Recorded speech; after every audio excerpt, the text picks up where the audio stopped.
नमस्कार, the bonus के prime time show bonus point में आप सभी का स्वागत है। मैं हूं विपुल सिंह। शाम के 7 बजते ही आपकी जेब से लेकर के देश की अर्थव्यवस्था पर असर डालने वाली तमाम महत्वपूर्ण खबरें लेकर के हम पहुंच चुके हैं हर रोज की तरह अपने स्टूडियो। और इन खबरों के विश्लेषण के लिए हमारे साथ जुड़ चुके हैं द बोनस के संपादक अंशुमान तिवारी जी मुंबई स्टूडियो से। अंशुमान सर, बहुत बहुत स्वागत है आपका। धन्यवाद विपुल, आप सबका स्वागत है। तो अंशुमान सर के साथ आज के कार्यक्रम का आगाज करें, आज की खबरों का विश्लेषण शुरू करें। उससे पहले फटाफट उन खबरों के बारे में आपको बता देते हैं जो कि आज के इस कार्यक्रम में जगह बनाने में कामयाब रही हैं। तो बोनस पॉइंट में आज सबसे पहले बात होगी पंजाब की बाढ़ से जुड़ी हुई खबर से लेकर के। लगातार भारी बरसात की वजह से खतरा कम होने का नाम नहीं ले रहा है। राज्य के कई जिलों में मानसून सीजन की बरसात 2 गुने से ज़्यादा हो चुकी है। इसके खबर के बाद बात करेंगे सोयाबीन इंडस्ट्री की उस मांग की विश्लेषण करेंगे जिसमें कि इंडस्ट्री ने खाद्य तेल पर इंपोर्ट ड्यूटी बढ़ाने की बात कही है। इसके बाद गोल्ड के एक्सचेंज ट्रेडेड फंड्स की लगातार बढ़ती गोल्ड खरीद पर भी बातचीत करेंगे। अगस्त में गोल्ड ETFs की होल्डिंग 37 महीने के ऊपरी स्तर पर है। इस पर भी हम डिटेल में बातचीत करेंगे। और अगली खबर इसके बाद होगी सेबी की बोर्ड बैठक से जुड़ी हुई। इस हफ्ते होने वाली बैठक में सेबी की तरफ से विदेशी निवेशकों से जुड़े नियमों में ढील दी जा सकती है। इसके बाद अंशुमान सर से हम कच्चे तेल से जुड़ी खबर का विश्लेषण भी समझेंगे। ओपेक प्लस देशों ने एक बार फिर से तेल उत्पादन बढ़ाने की बात कही है। समझने की कोशिश होगी कि आखिर में ऐसा हो क्यों रहा है और इसका असर भारत पर किस तरीके से पड़ेगा। और आखिर में जापान में बढ़े राजनीतिक संकट का विश्लेषण होगा। वहां के प्रधानमंत्री को इस्तीफा देना पड़ा है और इस वजह से वहां पर आर्थिक अनिश्चितता बढ़ गई है। डिटेल में इस पर हम बातचीत करेंगे, लेकिन सबसे पहले बात करेंगे पंजाब के अंदर जो स्थिति बनती दिखाई दे रही है। देश के अनाज भंडार में सबसे ज़्यादा अनाज देने वाले राज्य पंजाब में भारी बरसात का कहर थम नहीं रहा है। रविवार को पंजाब में सामान्य के मुकाबले 365% ज़्यादा बरसात हुई है और पूरे मानसून सीजन में अब तक राज्यों में औसत के मुकाबले 55% से अधिक बरसात दर्ज की गई है। भारी बरसात की वजह से पूरा राज्य बाढ़ की चपेट में है, जिस वजह से पंजाब में धान की फसल पर मार पड़ने की आशंका है। राज्य के कई जिले ऐसे हैं जहां पर सामान्य के मुकाबले दोगुनी बरसात हो चुकी है। सर, बाढ़ का ताज़ा अपडेट अभी क्या देखने को मिल रहा है और अभी खरीफ की फसल की अगर बात करें तो उसकी स्थिति क्या दिखाई दे रही है?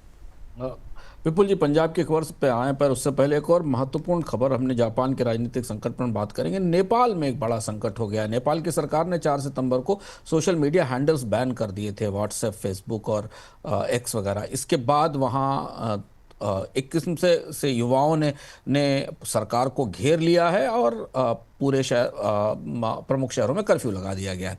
हम वापस चलते हैं पंजाब की खबर के ऊपर।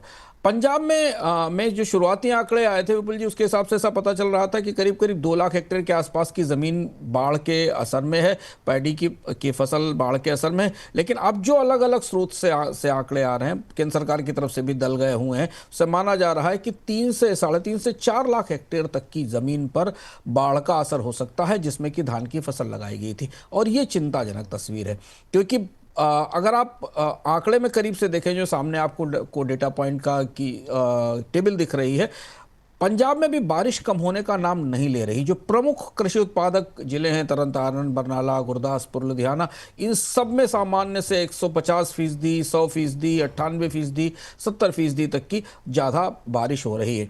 तो शुरुआत में तो ऐसा लग रहा था कि इस बाढ़ के असर से धान की फसल को बड़ा असर नहीं पड़ेगा, लेकिन अब बारिश बार बार लौट रही है, पानी नहीं उतर रहा है और बाढ़ के असर जो उसका क्षेत्रफल है, प्रभाव का क्षेत्रफल है, वो भी बढ़ता जा रहा है। इसलिए खरीफ के कुल उत्पादन को लेकर अब चिंता बनना स्वाभाविक है।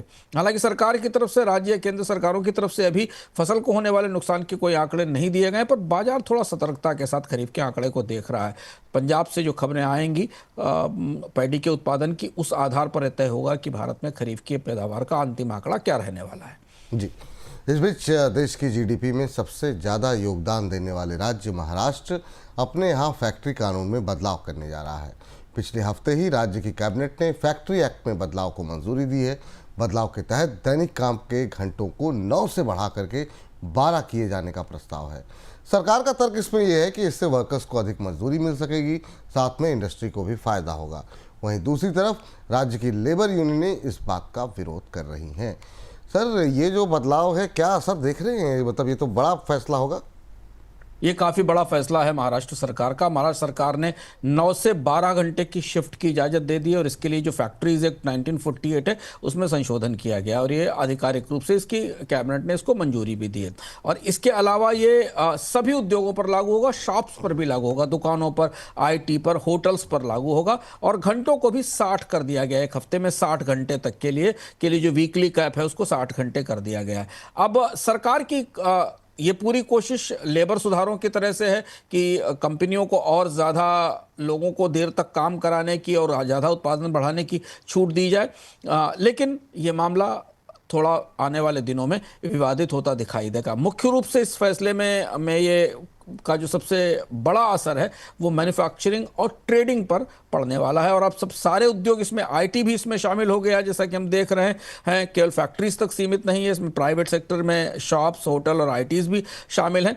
तो इसलिए इसका असर का बड़ा व्यापक होने वाला है महाराष्ट्र में। और चूंकि महाराष्ट्र देश का सबसे प्रमुख औद्योगिक राज्य है, सबसे अधिक लेबर हैं, जो लेबर फोर्स में पार्टिसिपेशन है वो महाराष्ट्र से सबसे ज़्यादा आता है, तो भारत के सबसे बड़े लेबर मार्केट पर इस फैसले का बड़ा असर होगा। लेकिन सर, सबसे बड़ा सवाल तो यहाँ पर ये है कि गवर्नमेंट कैसे ये इंश्योर करेगी कि अगर कोई व्यक्ति ज़्यादा टाइम काम कर रहा है तो उसे पैसे भी ज़्यादा मिलेंगे, सैलरी ज़्यादा मिलेगी। ये तो बड़ा मुश्किल है। और महाराष्ट्र से अगर ये शुरुआत हो गई तो फिर तो ये चिंगारी फिर पूरे देश में अलग अलग राज्यों में भी फैल सकती है। सर, ये दुविधा है यहाँ पे। यूनियंस ने इसका विरोध किया है क्योंकि सरकार ने तो कहा है, सरकार की उम्मीद है, कामना है, ये विषय कि इससे जो लोग अधिक अतिरिक्त काम करेंगे 9 से 12 घंटे, उन्हें ज़्यादा वेतन या ज़्यादा मजदूरी, ओवर टाइम या कंपनियों की तरफ से कंपनसेशन दिया जाएगा। हालांकि वो कितना दिया जाएगा, क्या इस पर सरकार कोई नियंत्रण करेगी, ऐसा कहना मुश्किल है कि आमतौर पर सरकारें इस मामले में दखल नहीं देती मिनिमम वेजेस को सुरक्षित करने के बजाय। और इसी वजह से मुंबई में और महाराष्ट्र में जो ट्रेड यूनियंस और श्रम संगठन है वो इसका विरोध कर रहे हैं। पर अगर ये एक बार सेटल हो जाता है तो देश के बाकी राज्यों में भी ये मॉडल पहुंचाया जा सकता है और इस बात की मांग लगातार चली रही है भारत में अलग अलग तरह से कि लेबर रिफॉर्म किए जाएं, कंपनियों को लोगों से ज़्यादा काम कराने की और लंबे समय तक उनसे उत्पादन बढ़ाने की तमाम कोशिशों में के लिए छूट दी जाए। तो उस छूट का ये हिस्सा है। किस तरह से श्रम संगठन इसको लेते हैं, इसकी क्या प्रतिक्रिया होती है और बाकी राज्यों में क्या होता है, इस पर हमारी निगाह रहेगी। पर यह एक महत्वपूर्ण बदलाव है भारत के श्रम कानूनों में और खासतौर से महाराष्ट्र में तो ये काफ़ी बड़ा बदलाव है। क्योंकि ये बड़ा मुश्किल हो जाएगा सर। और वैसे अगर जो लोग अभी भी, बहुत सारी फैक्ट्रियाँ ऐसे हैं, बहुत सारी जगहें ऐसी हैं जहाँ पर 9 घंटे से ज़्यादा काम करने पर तो मतलब एक्स्ट्रा तो पेमेंट होती है, तो ये सरकार कैसे मैनेज करेगी, ये अभी भी बड़ा मन में असमंजस जैसी स्थिति हो रही है। सरकार ने इसमें विपुल जी तय किया है कि एक और चीज़ है कि जिन भी फैक्ट्रीज को और कंपनियों को या शॉप्स को इसे लागू करना होगा, उनको सरकार से इस बात के लिए अलग से मंजूरी लेनी होगी, उनको सरकार के पास आवेदन देना होगा। तो ये भी संकेत मिल रहे हैं कि सरकार इसमें थोड़ा प्रतिक्रिया देखना चाहती है कि कौन सी कंपनियां लेकर आ रही हैं। अभी ये भी स्पष्ट नहीं है, हालांकि बाद में शायद ये स्पष्टता आएगी कि क्या कंपनियों को अपनी यूनियन से बात करके इसे लागू करने की छूट मिलेगी, कर्मचारियों से बात करने की, या कंपनियों के पास अधिकार होगा कि वो कभी किसी भी तरीके से चाहें वो शिफ्ट में बदलाव करें। पर ये एक बड़ा बदलाव है जो प्रेसिडेंट या जो नज़ीर बन सकता है अगर ये लागू हुआ तो। बिल्कुल। और इसका और ज़्यादा आगे आने वाले दिनों में क्या असर रहेगा, इस पर डिटेल में आगे भी आपको इस कार्यक्रम में जानकारी मिलती रहेगी। लेकिन इस बीच क्रेडिट कार्ड कारोबार का दायरा बढ़ाने के लिए बैंक और फिनटेक कंपनियां अब फिक्स्ड डिपॉजिट से जुड़े क्रेडिट कार्ड लॉन्च करने पर काम कर रही हैं। एक रिपोर्ट के मुताबिक ऐसे कार्ड्स की लिमिट सामान्य क्रेडिट कार्ड से कम होगी और हर महीने जारी होने वाले 10 से 11 लाख क्रेडिट कार्ड्स में लगभग 1 लाख कार्ड ऐसे होंगे। सर, आखिर में बैंक इस तरह के ऑप्शन पर इतना जोर क्यों दे रहे हैं? ये प्रयोग पिछले 2 साल से शुरू हुआ था क्योंकि क्रेडिट कार्ड पर लोन को लेकर या क्रेडिट कार्ड पर खर्च को लेकर RBI की सख्ती बहुत ज़्यादा है, क्योंकि अनसिक्योर्ड क्रेडिट है। क्रेडिट कार्ड आप लेते हैं फिर उसके बाद 45 से 50 दिन बाद उसका भुगतान करते हैं, जिसमें बड़े डिफ़ॉल्ट भी हो रहे हैं, लेट पेमेंट भी हो रहे हैं, और इसलिए RBI ने उस क्रेडिट कार्ड के के जरिए दिए जाने वाले कर्जा उससे होने वाली खरीद पर सख्ती की है। बैंकों को अपना कारोबार बढ़ाने के लिए भी एक नए तरीके का रास्ता मिला है, और यह रास्ता यह है कि अगर आपकी फिक्स डिपॉजिट है बैंक में, तो उस फिक्स डिपॉजिट के अगेंस्ट आपको एक क्रेडिट कार्ड जारी कर दिया जाएगा, जो बहुत छोटा भी हो सकता है, कम आकार का भी हो सकता है, और 25,000 से 50,000 से शुरुआत होकर किसी भी सीमा तक जा सकता है। इसमें क्या है कि बैंक के पास रिजर्व के तौर पर या सिक्योरिटी के तौर पर आपकी एफडी है, और आप क्रेडिट कार्ड का इस्तेमाल करके एक सामान्य क्रेडिट कार्ड नियमों के तहत 40 से 45 दिन में उसका भुगतान दे सकते हैं। ये क्रेडिट कार्ड के अनसिक्योर्ड क्रेडिट को एक किस्म से सिक्योर्ड क्रेडिट में बदलने की कोशिश है। इसकी प्रतिक्रिया कैसी होगी? कई सारे बैंक्स इसको लेकर आ रहे हैं, कई वित्तीय संस्थाएं भी, एनबीएफसीज भी इसको लेकर आ रही हैं। ये देखना है कि कैसी इसकी प्रतिक्रिया होती है और कितने कार्ड इस तरह से बेचे जाते हैं, जारी किए जाते हैं। जी, इस बीच सोयाबीन इंडस्ट्री के संगठन सोपा ने सरकार से खाद्य तेल पर इंपोर्ट ड्यूटी बढ़ाने की मांग की है। सोपा ने कहा कि किसानों के हित को ध्यान में रखते हुए सरकार को खाद्य तेल पर इंपोर्ट ड्यूटी में कम से कम 10% की बढ़ोतरी करनी चाहिए। सोपा ने कृषि मंत्री शिवराज सिंह चौहान को अपनी मांगें सौंप दी हैं। सोयाबीन इंडस्ट्री ने ये मांगें उस समय पर सौंपी हैं जब मंडियों में नई फसल के सोयाबीन की आवक तेज होने वाली है। सर, ये खाद्य तेल पर इंपोर्ट ड्यूटी बढ़ाने की मांग क्यों हो रही है? बेहद दिलचस्प सी मांग है ये। सरकार ने वैसे जो क्रूड एडिबल ऑयल थे उनके ऊपर, और उसमें भी क्रूड सोयाबीन ऑयल था, उस पर आपको याद होगा 20% से ड्यूटी को घटाकर 10% किया था ताकि महंगाई ना हो। हालांकि जो रिफाइंड एडिबल ऑयल्स हैं उनके ऊपर करीब 37.75% के आसपास की जो ड्यूटी है वो बनाकर रखी गई है। तो चूंकि बाजार में नई सोयाबीन आ रही है, अंतर्राष्ट्रीय स्तर से सस्ते सोया तेल का आयात ना हो, इसकी पेशबंदी में सोपा ने सरकार से इम्पोर्टेड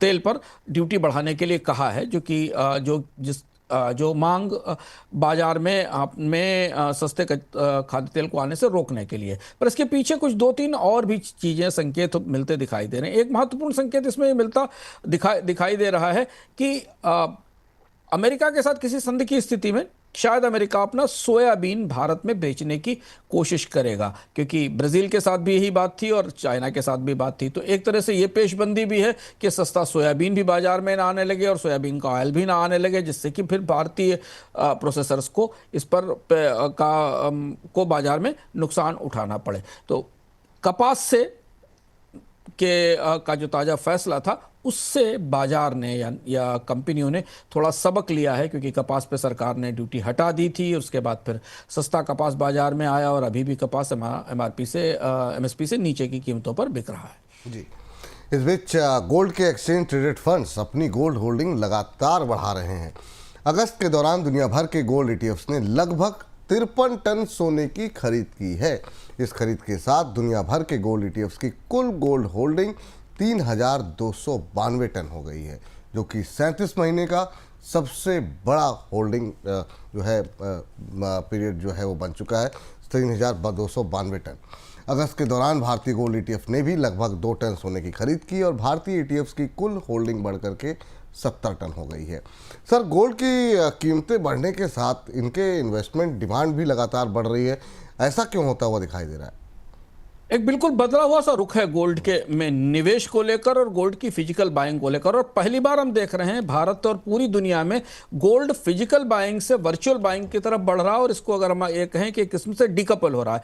जो WGC के आंकड़े हैं वो बताते हैं कि अभी तक, आज तक के समय तक ETF में जितना इनफ्लो हुआ वो करीब करीब $47 बिलियन का है, और 2020 के बाद, कोविड के बाद, ये सबसे बड़ा इनफ्लो है। $5.5 बिलियन के आसपास का वैल्यू में जो इनफ्लो है वो पिछले महीने के दौरान हुआ है। और इससे अब गोल्ड में इन्वेस्टमेंट एक पूरी तरह मेन स्ट्रीम में आ गया, और वो भी वर्चुअल और डिजिटल इन्वेस्टमेंट। गोल्ड में जो इन्वेस्टमेंट था पहले वो फिजिकल फॉर्म में था, पर अब निवेशक लगातार गोल्ड की ETF की बाइंग कर रहे हैं, और ऐसा करने में वे केंद्रीय बैंकों को फॉलो कर रहे हैं, क्योंकि पूरी दुनिया के सेंट्रल बैंक्स अपने करेंसी लॉसेस को हेज करने के लिए अपने विदेशी मुद्रा भंडारों में जो होने वाले नुकसान है डॉलर की कीमतें गिरने के कारण उनकी कवरेज के लिए गोल्ड में निवेश बढ़ा रहे हैं। यानी जो दुनिया के बैंक हैं वो गोल्ड के सबसे बड़े ग्राहक हैं। तो निवेशकों को अब इस तरीके की गारंटी जैसी मिल रही है कि जब तक बैंक्स खरीदते रहेंगे गोल्ड की कीमतें कम नहीं होंगी, और इसलिए अब निवेशक इसे नियमित रूप से ETF के निवेश के जरिए आगे बढ़ा रहे हैं। और इसलिए पूरी दुनिया में गोल्ड ETFs के कारोबार में, उनमें निवेश में बड़ा बदलाव आया है। जैसा आपने बताया कि उनकी होल्डिंग 3,692 टन के आसपास पहुंच गई है। इस बीच कैपिटल मार्केट रेगुलेटर सेबी की इस हफ्ते होने वाली बोर्ड बैठक में विदेशी निवेशकों के निवेश के लिए छूट बढ़ाई जा सकती है। रिपोर्ट के मुताबिक FPIs के रजिस्ट्रेशन को आसान बनाने के लिए रेगुलेटर की तरफ से ऑटोमेटिक विंडो शुरू की जा सकती है। ऑटोमेटिक विंडो के दायरे में लगभग 70% FPIs आने की संभावना है। सर, क्या कुछ रियायतें मिल सकती हैं? और इस समय तो ऐसा लगता है कुछ भी मिल जाए, जिस तरीके से बाजार चल रहा है, तो ये क्या उसके बाद लौटेंगे नहीं लौटेंगे वो तो देखा जाएगा, लेकिन अभी क्या रियायतें मिलने की बातें हो रही हैं? विपुल जी, आपकी भावनाएं सेबी ने सुन ली हैं शायद। तो सेबी अपनी बोर्ड बैठक में FPIs को रिझाने के लिए जो मुमकिन है वो करने की तैयारी कर रहा है कि किसी तरह उनका निवेश किया जा सके। तो उनको एक किस्म से ऑटोमेटिक विंडो दी जा रही है, एक ऐसा रास्ता दिया जा रहा है जिससे अपने आप उनको सारे अप्रूवल मिल जाएंगे और उन्हें तरह तरीके के चेक एंड बैलेंस की जरूरत नहीं होगी, जिसको जैसे कि किसी के पास कोई एक स्पेशल या प्रिविलेज्ड पासपोर्ट जैसा होता है। इससे कि उन पूरे बाजार में उनको एक्सेस मिलेगा, उन्हें ऑटोमेटिक अप्रूवल मिल जाएंगे। इसमें पेंशन फंड्स भी शामिल हैं, एंकर इन्वेस्टर्स जो IPO हैं वो भी, उनको भी शामिल किया जा रहा है FPI में। इसके अलावा जो मिनिमम इन्वेस्टमेंट लिमिट है वो पर PE फंड भी, उसे भी कम करने की तैयारी चल रही है, 25 करोड़ रुपए के आसपास आएगी। कोशिश ये है कि विदेशी निवेशक जो भारतीय बाजार से रूठे हैं, बिकवाली कर रहे हैं, उन्हें जो भी बाधाएं हैं उन्हें दूर किया जा सके। और इस लिहाज से सेबी की अगली बोर्ड बैठक महत्वपूर्ण होने वाली है, क्योंकि लंबे समय के बाद एक मुश्त इतने सुधार और इतनी सहूलतें विदेशी निवेशकों के लिए बढ़ाने का प्रस्ताव एजेंडे पर। इसमें से कौन कौन से प्रस्ताव मंजूर होते हैं हमें सेबी की उस बैठक से पता चलेगा। लेकिन चूंकि पिछले 2 महीने के दौरान हमने रिकॉर्ड बिकवाली देखी है, जुलाई के बाद से 83,000 करोड़ रुपए भारतीय बाजार से विदेशी निवेशक निकाल चुके हैं, तो चिंता तो है ही। और जैसा हम लोग चर्चा में कहते हैं कि भारतीय बाजार में कोई गिरावट से तो भारतीयों का निवेश रोक सकता है, क्रैश को तो रोक सकता है, पर बाजार को दौड़ाने के लिए, आगे बढ़ाने के लिए तो विदेशी पूंजी या स्मार्ट मनी की जरूरत है।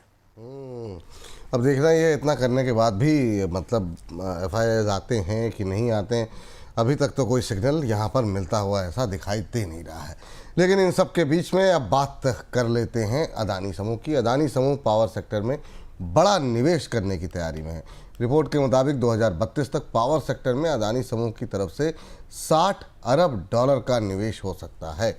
ये निवेश रिन्यूएबल एनर्जी उत्पादन और ट्रांसमिशन तथा डिस्ट्रीब्यूशन में होने की संभावना है। फिलहाल समूह की रिन्यूएबल एनर्जी उत्पादन क्षमता 14.2 गीगावाट है और वित्त वर्ष 2030 तक इसे 50 गीगावाट किए जाने का लक्ष्य है। सर, ये अदानी ग्रुप ये निवेश कहाँ करने जा रहा है? अडानी पावर की जो नई निवेश योजनाएं हैं वो उसकी पुरानी व्यवस्था से थोड़ा अलग है। थर्मल पावर से आगे निकलकर ये जो पूरी $60 बिलियन की योजना है, ये मुख्यतः 3 बड़े हिस्सों में बटी हुई है। एक तो जो रिन्यूएबल एनर्जी के हिस्से हैं, विंड और सोलर, उनमें निवेश किया जाएगा। और इसके बाद अलावा अडानी एनर्जी सॉल्यूशंस जो ट्रांसमिशन कंपनी है और जो डिस्ट्रीब्यूशन संभालती है, उसमें भी बड़ा निवेश किया जाएगा ट्रांसमिशन नेटवर्क को बनाने में। तो एक बड़ा हिस्सा तो जा रहा है अडानी की जो रिन्यूएबल एनर्जी आर्म है, जिसको अडानी ग्रीन एनर्जी कहा जाता है, जो सोलर पावर, जो खावड़ा का जो सोलर पार्क है उसे ऑपरेट करती है, वहां निवेश जाएगा। इसके अलावा विंड एनर्जी में निवेश किया जाएगा, ये पहला हिस्सा है। और दूसरा हिस्सा अडानी समूह जो उसने जानकारी दी है वो अडानी एनर्जी सॉल्यूशन का है, जिसके जरिए कि कंपनी एक बड़ा ट्रांसमिशन नेटवर्क बनाने की तैयारी कर रही है, जिसमें नई के 30,000 किलोमीटर लंबी कम से कम ट्रांसमिशन लाइनें बिछाई जाएंगी अगले 1 दशक के भीतर। तो अडानी समूह पावर सेक्टर में अब जो ट्रेडिशनल पावर है, थर्मल पावर, उससे डाइवर्सिफाई करके नए हिस्सों में फैलने की तैयारी कर रहा है। खासतौर से ट्रांसमिशन में $17 बिलियन के आसपास का निवेश किया जाएगा। और यही वजह रही आज अडानी समूह में काफ़ी शानदार मोमेंटम बनता हुआ दिखाई दिया, खासतौर से अडानी पावर, जहाँ पे कि तकनीकी रूप से ब्रेकआउट की बात तमाम टेक्निकल एनालिस्ट कह रहे थे। 4.25% की तेज़ी के साथ ये बंद हुआ है 636 के लेवल पर। इस बीच तेल उत्पादक देशों के संगठन OPEC+ ने एक बार फिर से कच्चे तेल के उत्पादन में बढ़ोतरी का फैसला लिया है। संगठन ने अक्टूबर से रोजाना उत्पादन को 1.37 लाख बैरल बढ़ाने की घोषणा की है। ओपेक प्लस के इस उत्पादन से कच्चे तेल की ग्लोबल सप्लाई में ओपेक देशों की हिस्सेदारी बढ़ सकती है।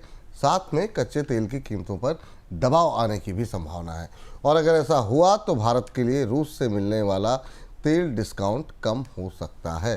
सर, ओपेक को इस कदम को उठाने की आवश्यकता क्यों पड़ी?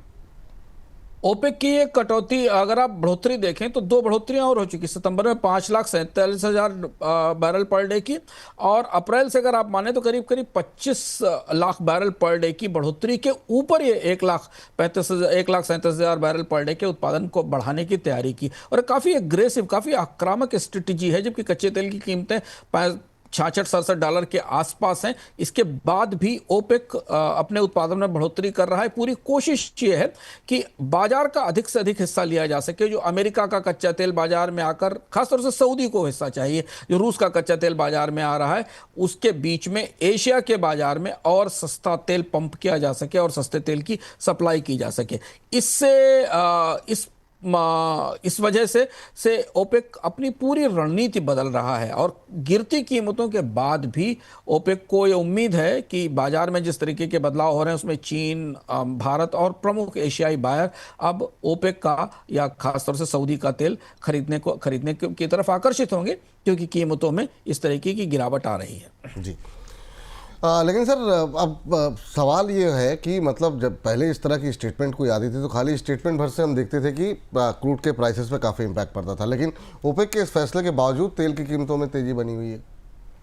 बोलिए, कल जब ये फैसला आया था ना, तब तेल की कीमतों में हमने गिरावट देखी थी, 2% के आसपास का करेक्शन देखा था। लेकिन आज कीमतें फिर सुबह वापस आ गई, और उसकी एक बड़ी वजह रूस और यूक्रेन का युद्ध है। क्योंकि यूक्रेन ने ड्रजबा पाइपलाइन पर अटैक किया है, ऐसा कहा जा रहा है। ड्रजबा पाइपलाइन रूस की प्रमुख ऑयल पाइपलाइन है, जो पहले तो यूरोप को भी ऑयल सप्लाई करती थी, लेकिन अभी वो हंगरी और स्लोवाकिया को तेल देती है। तो इस ग्लोबल सप्लाई बॉटलनेक के कारण और रूस के उत्पादन में और आपूर्ति पर असर के कारण बाजार ने सेंटिमेंटली इसमें बढ़ोतरी देखी। पर कच्चे तेल की कीमतों में कोई तेजी का या कोई बड़ी बढ़ोतरी का कोई ट्रेंड बनता नहीं दिख रहा है, क्योंकि जिस गति से ओपेक ने उत्पादन बढ़ाने की तैयारी की है, उसके बाद ब्रेंट क्रूड की कीमत 65-66 डॉलर से 67 डॉलर के बीच ही रहने की संभावना है। जी। लेकिन सर, भारत और रूस के जो तेल व्यापार चल रहा है उस पर क्या असर होगा इस फैसले का?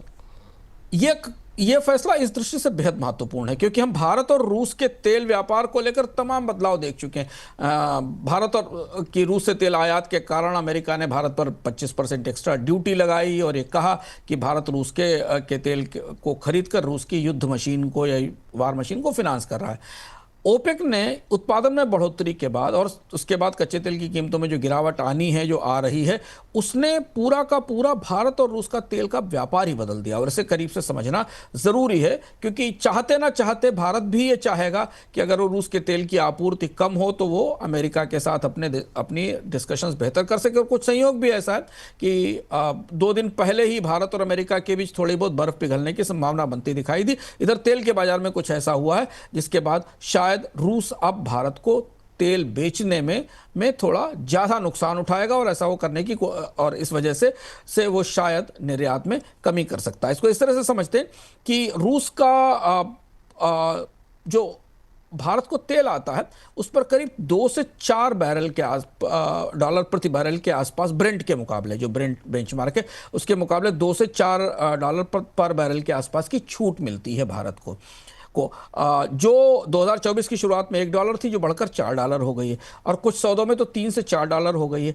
जैसे जैसे कच्चे तेल की कीमतें अंतर्राष्ट्रीय बाजार में कम होती हैं और ओपेक की आपूर्ति बढ़ती है, रूस को अपने तेल को सस्ता रखने के लिए और ज़्यादा डिस्काउंट देना पड़ता है।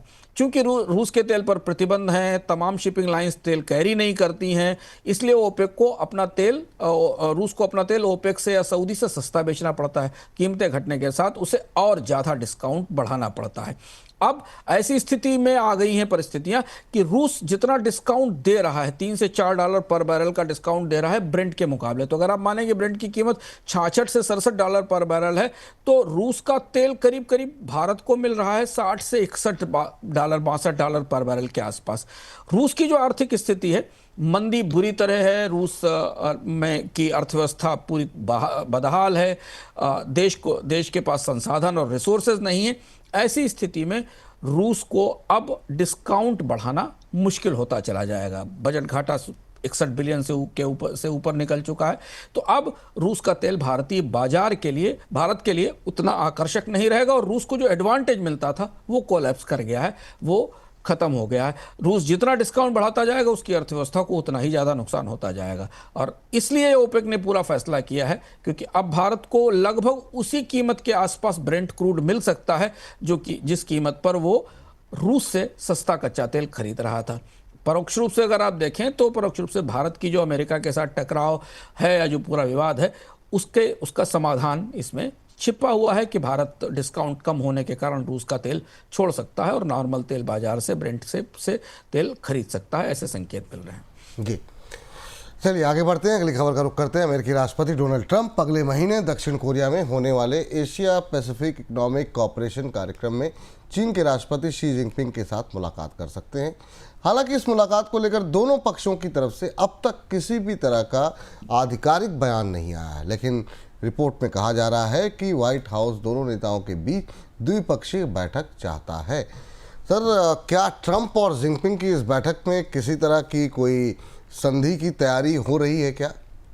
जी, इतनी बड़ी बैठक में कोई बड़ा फैसला ना आए, इस बात की संभावना कम है। तैयारियां ये हैं कि अमेरिकी राष्ट्रपति डोनाल्ड ट्रंप अगले महीने एपेक की बैठक में भाग लेने के लिए कोरिया जाएंगे। वहां पर शी जिनपिंग भी होंगे और दोनों के बीच में लंबे टकराव, विवाद और व्यापार युद्ध के बाद मुलाकात हो सकती है, जिसकी पर पूरी दुनिया की निगाहें हैं। लेकिन क्या इससे कोई डील आ पाएगी? डील पर आधिकारिक स्तर की वार्ताएं चल रही हैं।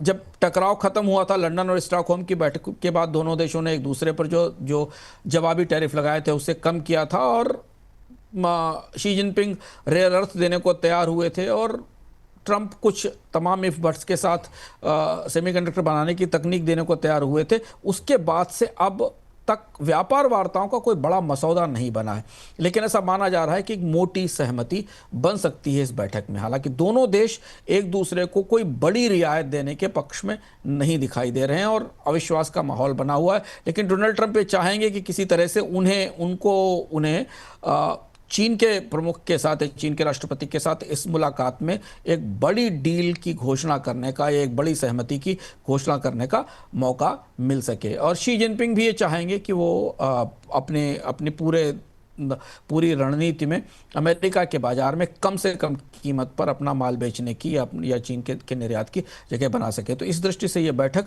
खासी महत्वपूर्ण होने वाली है। डील होगी कि नहीं होगी अभी पता नहीं है। बैठक का समय क्या है और बैठक होगी इसके पर भी संभावना, इसकी पर भी स्थिति स्पष्ट नहीं है। लेकिन व्हाइट हाउस के सूत्रों ने भी इस बात का इशारा किया है और बीजिंग ने भी की तरफ से भी इस बात के संकेत हैं कि ये मुलाकात हो सकती है। चलिए, अब मुलाकात होगी तो कुछ बात होगी और जब बात होगी तो उसका विश्लेषण यहीं पर आपको मिलेगा। लेकिन अब अमेरिका और चीन से बाहर निकल के बात करते हैं एक और महत्वपूर्ण घटना की, वो है जापान से आ रही। जी हाँ, जापान की संसद के दोनों सदनों में बहुमत गंवाने के बाद जापान के प्रधानमंत्री इशिबा ने पद से त्यागपत्र दे दिया। त्यागपत्र के बाद अगला प्रधानमंत्री चुने जाने तक इशिबा फिलहाल कार्यकारी प्रधानमंत्री के तौर पर पद पर बने रहेंगे। इशिबा के इस्तीफे से जापान में आर्थिक अनिश्चितता बढ़ने की आशंका है और इसी आशंका की वजह से जापान की करेंसी येन में अब गिरावट गहराने लगी है। सर, इशिबा के इस्तीफे के बाद अमेरिका और जापान की डील का फिर क्या होगा? इस पर बड़ी निगाहें हैं, क्योंकि इशिबा ने यह कहा था कि जापान और अमेरिका की संधि हो गई है और अमेरिका ने जापान के ऑटोमोबाइल पर टैरिफ को 15% कर दिया था और उसे लागू करने का आदेश भी हो गया था। इसके बाद इशिबा का इस्तीफा हो गया। राजनीतिक अस्थिरता है। जापान के अधिकारियों की तरफ से यह कहा गया कि अभी डील चर्चा में है, इस पर बातचीत चल रही है, क्योंकि फार्मा और सेमीकंडक्टर टैरिफ की तस्वीर अभी साफ नहीं है। इस बात के भी संकेत आए कि डोनाल्ड ट्रंप प्रशासन की तरफ से कहा गया है कि डील सक्रिय होने के बाद 45 दिन के भीतर जापान को $550 बिलियन का निवेश उन परियोजनाओं में करना होगा जिन परियोजनाओं के को केंद्र में रखकर यह संधि हुई है और जिसमें जापानी कारों के लिए अमेरिकी बाजार में इंपोर्ट ड्यूटी कम की गई है। अब वो कौन से परियोजनाएं होंगी, उनमें क्या निवेश किया जाएगा और जापान की सरकार $550 बिलियन तुरंत निवेश करेगी कि नहीं, इस पर तस्वीर साफ नहीं है। लेकिन राजनीतिक अनिश्चितता की वजह यह है कि इस अनिश्चितता में जब तक सरकार नहीं आती है तब तक इन वार्ताओं में जापान की जो सौदेबाजी की ताकत है, नेगोशिएशंस की ताकत है, उसमें कमी आएगी। और चूंकि डोनाल्ड ट्रंप अपने कृषि बाजार को भी इस तरफ मुखातिब कर रहे हैं, चावल भी बेचना चाह रहे हैं, ऐसी स्थिति में जापान को ज़्यादा बड़े और ज़्यादा समझौते करने पड़ सकते हैं जो शायद इशिबा के रहते नहीं हो पाते थे। और जापान का जो नए पीएम आएंगे, जो नए प्रधानमंत्री आएंगे, उन पर अमेरिका का दबाव बनने की संभावना है। तो इस डील को लेकर, जो डील लागू हो चुकी थी, इसको लेकर बाजारों में भी संशय है और कूटनीतिक हलकों में भी संशय है। आने वाले दिनों में दोनों देशों के बीच कोई एक और दौर की बातचीत के बाद क्या तस्वीर बनती है, इससे स्पष्ट होगा कि वास्तव में जापान और अमेरिका की ट्रेड डील चलेगी भी कि अभी इसे ठहरना पड़ेगा। तो यहाँ से फिर आगे की दिशा कैसे देख रहे हैं सर?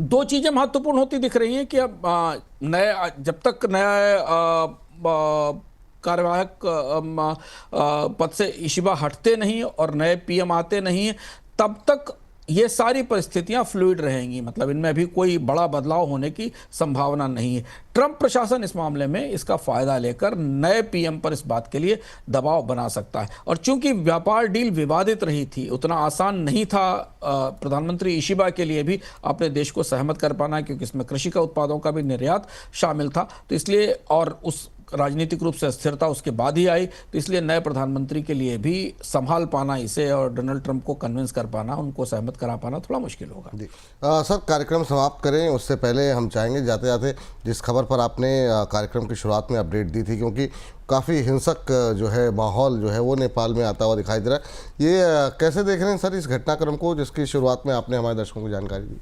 नेपाल का घटनाक्रम काफी सनसनीखेज और चौंकाने वाला है। पहली बार ऐसा में दिख रहा है कि सोशल मीडिया पर प्रतिबंध के बाद किसी देश में अचानक इतने आक्रामक हालात बन गए हैं। संसद पर और बाकी सरकारी दफ्तरों पर यूथ ने और युवाओं ने उन्हें घेर लिया है। ये अपनी तरीके की पहली स्थिति और भारत के बिल्कुल बगल में हो रही है। घटनाक्रम कैसे आगे बढ़ता है ये देखना होगा, लेकिन ये बता रहा है कि अगर आप इसे देखें कि सोशल मीडिया और सोशल मीडिया के जरिए जो कही जाने वाली बातें या जो आज़ादी है, अभिव्यक्ति की आज़ादी है, उसे लेकर जो लोगों के मन में के जहन में भावनाएं बनी हैं, वो अब यहाँ तक पहुँच गई हैं कि सरकारें अगर किसी वजह से इस पर प्रतिबंध लगाती हैं तो इस तरीके की राजनीतिक प्रतिक्रिया हो सकती है। पर घटनाक्रम लगातार बढ़ रहा है और बदल रहा है और नेपाल की स्थिति थोड़ी ज़्यादा जटिल होती जा रही है। बिल्कुल, और ये मामला आप देखते हैं आगे किस तरीके से अपडेट निकल के आती है। अभी तक जो अपडेट आ रही है, 8 लोगों की जो प्रदर्शनकारी थे उनकी मौत भी हो गई है। तो चल रहा है प्रदर्शन, आगे हम आप लोगों को अगले कार्यक्रमों में बोनस पॉइंट में इसका भी विश्लेषण और डिटेल में भी करते हुए दिखाई देंगे। सर, बहुत बहुत शुक्रिया, बहुत बहुत धन्यवाद आज की इस चर्चा में जुड़ने के लिए, तमाम खबरों का विश्लेषण करने के लिए बहुत बहुत शुक्रिया आपका। तो आज के कार्यक्रम को यहीं पर समेटते हैं। आप लगातार बने रहिए बोनस पॉइंट के साथ, द बोनस के साथ, और शेयर बाजार हो, पॉलिसी हो, कमोडिटी हो, सबका सलूशन आपको यहीं पर मिलेगा। बने रहिए, अपने कमेंट्स भेजते रहिए, अपना समर्थन हमें देते रहिए। फिलहाल के लिए नमस्कार।